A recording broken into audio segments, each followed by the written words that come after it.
Chapter 17.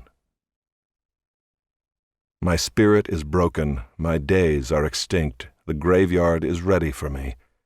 Surely there are mockers about me, and my eye dwells on their provocation. Lay down a pledge for me with yourself. Who is there who will put up security for me? Since you have closed their hearts to understanding, therefore you will not let them triumph. He who informs against his friends to get a share of their property, the eyes of his children will fail. He has made me a byword of the peoples, and I am one before whom men spit. My eye has grown dim from vexation, and all my members are like a shadow. The upright are appalled at this, and the innocent stirs himself up against the godless. Yet the righteous holds to his way, and he who has clean hands grows stronger and stronger. But you, come on again, all of you, and I shall not find a wise man among you. My days are past, my plans are broken off, the desires of my heart. They make night into day. The light, they say, is near to the darkness. If I hope for Sheol as my house, if I make my bed in darkness, if I say to the pit, you are my father, and to the worm, my mother, or my sister, where then is my hope? Who will see my hope? Will it go down to the bars of Sheol? Shall we descend together into the dust? Chapter 18. Then Bildad the Shuhite answered and said, How long will you hunt for words? Consider, and then we will speak. Why are we counted as cattle? Why are we stupid in your sight? You who tear yourself in your anger, shall the earth be forsaken for you, or the rock be removed out of its place? Indeed, the light of the wicked is put out, and the flame of his fire does not shine. The light is dark in his tent, and his lamp above him is put out. His strong steps are shortened, and his own schemes throw him down. For he is cast into a net by his own feet, and he walks on its mesh. A trap seizes him by the heel, a snare lays hold of him. A rope is hidden for him in the ground, a trap for him in the path. Terrors frighten him on every side and chase him at his heels. His strength is famished, and calamity is ready for his stumbling. It consumes the parts of his skin, the firstborn of death consumes his limbs. He is torn from the tent in which he trusted, and is brought to the king of terrors. In his tent dwells that which is none of his. Sulfur is scattered over his habitation. His roots dry up beneath, and his branches wither above. His memory perishes from the earth, and he has no name in the street.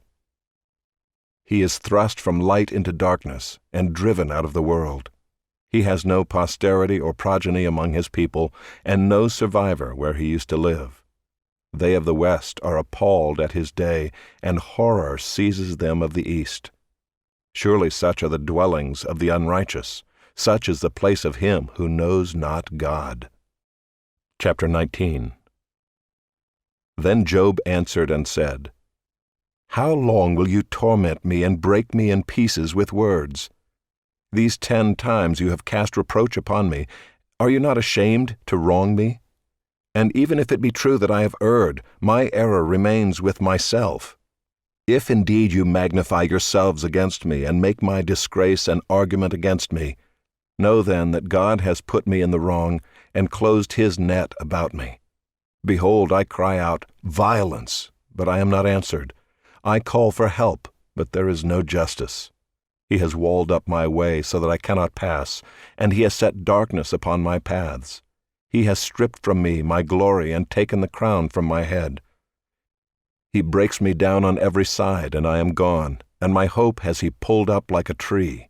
He has kindled his wrath against me and counts me as his adversary.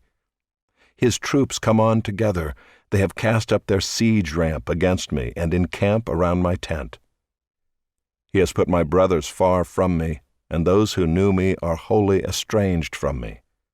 My relatives have failed me. My close friends have forgotten me. The guests in my house and my maidservants count me as a stranger. I have become a foreigner in their eyes. I call to my servant, but he gives me no answer. I must plead with him with my mouth for mercy. My breath is strange to my wife, and I am a stench to the children of my own mother.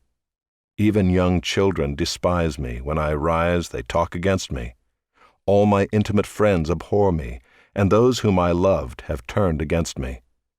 My bones stick to my skin and to my flesh, and I have escaped by the skin of my teeth. Have mercy on me, have mercy on me, O you my friends, for the hand of God has touched me. Why do you, like God, pursue me? Why are you not satisfied with my flesh? Oh, that my words were written! Oh, that they were inscribed in a book! Oh, that with an iron pen and lead they were engraved in the rock forever! For I know that my Redeemer lives, and at the last he will stand upon the earth. And after my skin has been thus destroyed, yet in my flesh I shall see God, whom I shall see for myself, and my eyes shall behold, and not another. My heart faints within me. If you say, how we will pursue him, and the root of the matter is found in him, be afraid of the sword, for wrath brings the punishment of the sword, that you may know there is a judgment. Chapter 20.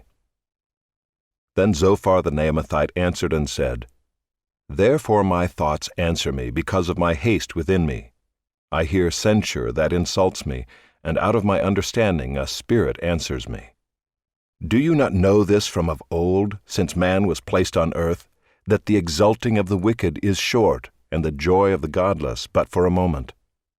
Though his height mount up to the heavens, and his head reach to the clouds, he will perish forever like his own dung. Those who have seen him will say, Where is he? He will fly away like a dream and not be found. He will be chased away like a vision of the night. The eye that saw him will see him no more, nor will his place any more behold him. His children will seek the favor of the poor, and his hands will give back his wealth. His bones are full of his youthful vigor, but it will lie down with him in the dust. Though evil is sweet in his mouth, though he hides it under his tongue, though he is loath to let it go and holds it in his mouth, yet his food is turned in his stomach. It is the venom of cobras within him. He swallows down riches and vomits them up again. God casts them out of his belly. He will suck the poison of cobras. The tongue of a viper will kill him. He will not look upon the rivers, the streams flowing with honey and curds. He will give back the fruit of his toil and will not swallow it down. From the profit of his trading he will get no enjoyment. For he has crushed and abandoned the poor. He has seized a house that he did not build. Because he knew no contentment in his belly, he will not let anything in which he delights escape him. There was nothing left after he had eaten, therefore his prosperity will not endure. In the fullness of his sufficiency he will be in distress. The hand of everyone in misery will come against him. To fill his belly to the full, God will send his burning anger against him, and rain it upon him into his body. He will flee from an iron weapon. A bronze arrow will strike him through. It is drawn forth and comes out of his body. The glittering point comes out of his gallbladder. Terrors come upon him. Utter darkness is laid up for his treasures. A fire not fanned will devour him. What is left in his tent will be consumed. The heavens will reveal his iniquity, and the earth will rise up against him. The possessions of his house will be carried away, dragged off in the day of God's wrath. This is the wicked man's portion from God, the heritage decreed for him by God.